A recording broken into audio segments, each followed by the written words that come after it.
তোমরা অষ্টম শ্রেণীতে তোমাদের জুনিয়র বৃত্তি পরীক্ষা 2025-এ অংশগ্রহণ করেছিলে। তোমাদের রেজাল্ট অনেকেরই কাঙ্ক্ষিত হয়নি, অনেকের কাছে রেজাল্টটা মনে হয়নি যে যতটা তোমাদের নাম্বার পাওয়ার কথা ছিল সেরকম তোমার ভালো রেজাল্ট হয়নি।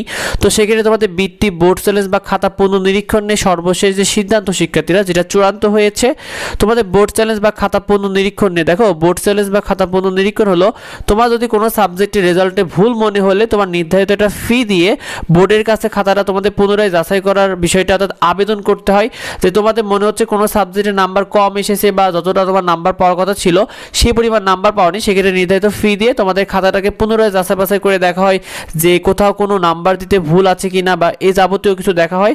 তো এক্ষেত্রে তোমাদের বোর্ড চ্যালেঞ্জ বা খাতা পুনর্নিরীক্ষণের জন্য সাবজেক্ট প্রতি ফি কিন্তু 150 টাকা করে ধরা হয়। সাধারণত বোর্ড পরীক্ষার রেজাল্টের দিন বা তার পরের দিনই নোটিশ এবং আবেদন শুরু হয়ে যায় শিক্ষার্থীরা। তো তোমাদের জুনিয়র বৃত্তি 2025-এ বোর্ড চ্যালেঞ্জ হবে কি, দেখো শিক্ষা বোর্ড আর কোনো নোটিশ দেবে না তোমাদের বোর্ড চ্যালেঞ্জ নিয়ে। যদিও 2019 সালে জিএসসি পরীক্ষার নিয়ম অনুযায়ী বোর্ড চ্যালেঞ্জ ছিল, তবে তোমাদের জুনিয়র বৃত্তিটা মূলত লিস্ট আকারে প্রকাশ করা হয়েছে, যেটা গ্যাজেট আকারে প্রকাশ করা হয়েছে, যেটা পরিবর্তনযোগ্য নয়। এই কারণে তোমাদের জুনিয়র বৃত্তি 2025-এ বোর্ড চ্যালেঞ্জটি হবে না শিক্ষার্থীরা, এটা জানানো হয়েছে। তোমাদেরকে জানিয়ে দিই, তোমরা অনেকে ভালো পরীক্ষা দিয়েও কেন বৃত্তি পাওনি। অনেক উপজেলাতে দেখা গিয়েছে ছাত্রীরা বেশি নাম্বার পেয়েও বৃত্তি পায়নি, যেখানে ছাত্ররা কম নাম্বার পেয়ে বৃত্তি পেয়েছে, এরকম তথ্য পাওয়া গিয়েছে। আবার কোথাও ছাত্ররা বেশি নাম্বার পেয়েও বৃত্তি পায়নি, আবার কোথাও ছাত্রীরা কম নাম্বার পেয়েও বৃত্তি পেয়েছে। এ ধরনের তথ্য কিন্তু আমরা পেয়েছি শিক্ষার্থীরা।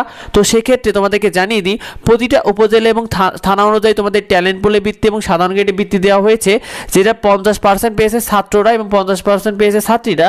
এবং তোমাদের ছাত্র ছাত্রীদেরকে লিস্টও আলাদা করা হয়েছে। এক্ষেত্রে ছাত্ররা অনেক সময় দেখা গিয়েছে যে কম নাম্বারে কোথাও বৃত্তি পেয়ে গেছে, আবার কোথাও ছাত্ররা বেশি নাম্বারে বৃত্তি পায়নি। ঠিক ছাত্রীদের ক্ষেত্রেও ঠিক একই হয়েছে, কোথাও বেশি, অর্থাৎ ছাত্র এবং ছাত্রীদের লিস্টটা কিন্তু আলাদা হওয়ার কারণেই মূলত অনেক জায়গায় কম নাম্বার বেশি নাম্বারে অনেকে বৃত্তি পেয়েছে, অনেকে বৃত্তি পায়নি। মূলত এই বিষয়টি শিক্ষার্থীরা তোমাদের পরবর্তী স্টেপ হলো এসএসসি, সেটাকে তোমরা ফোকাস করতে থাকো, এটা নিয়ে আর টেনশন করার কিছু নেই। ভিডিওটা বেশি বেশি করে বন্ধুদের শেয়ার করে দাও, কারণ এই বিষয়টা এখনো অবধি অনেকে জানে না, অনেকেই জানতে চেয়েছে, তাই বেশি বেশি করে শেয়ার করে দাও। যদি কিছু জানার থেকে অবশ্যই ভিডিওতে কমেন্ট করো, তোমাদের যাবতীয় প্রশ্ন উত্তর দেওয়া হবে ইনশাআল্লাহ। আর যাবতীয় সাজেশন ফ্রি শিটগুলো পেতে অবশ্যই আমাদের চ্যানেলটিকে সাবস্ক্রাইব করে রেখো এবং আমাদের এডুবঙ্গ ফেসবুক পেজকে ফলো দিয়ে রেখো। দেখা হয় পরবর্তী ভিডিওকে। ধন্যবাদ সবাইকে।